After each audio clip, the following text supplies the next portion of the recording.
সকাল থেকে কাজ করছি বন্ধুরা। আজ কিন্তু ভর্তি চাল ছিল না, আজ কিন্তু সম্পূর্ণই দোকানের চালে কাজ করছি। আর দোকানের চাল মানে যে 50 কিলো করে বস্তাগুলো হয় সেগুলো। অনেকেই ভিডিওর মধ্যে কমেন্ট আসছে যে তোমাদের মুড়িটা কী করে সাদা হয়। তা তোমাদের সবাইকে বলছি আমাদের চালগুলো অ্যাকচুয়ালি খুবই সাদা পরিষ্কার। মুড়িটাও দেখো। আর তোমাদেরকে বলি দেখো, মুড়ি ভাজার যে জলটা বেশি তৈরি হয় না, ওটা খাওয়ার লবণে মানে যে ভাত খাওয়ার লবণে তৈরি করলে যে মুড়িটা পরিষ্কার আসবে না। 50 কিলো করে লবণ পাওয়া যায় প্যাকেট। এক দাদা ভাইরা আমাদের দেখে দেখে মুড়ি মেশিন করেছিল, তারাও প্রথম মুড়ি ভালো করতে পারেনি।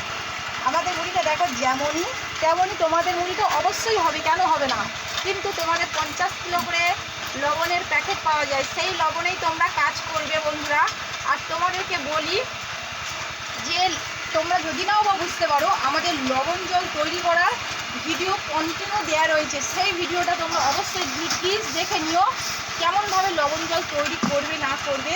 তাহলে তোমরা ঠিক দেখে দেখে ভিডিও বানাবে, মানে ভিডিওটা দেখে দেখে তোমরা লবণ জলটা বানাবে। অবশ্যই মুড়ি তোমাদের পরিষ্কার হবে। আর খাওয়ার জল দিয়েই মুড়ি ভাজার জল তৈরি করবে।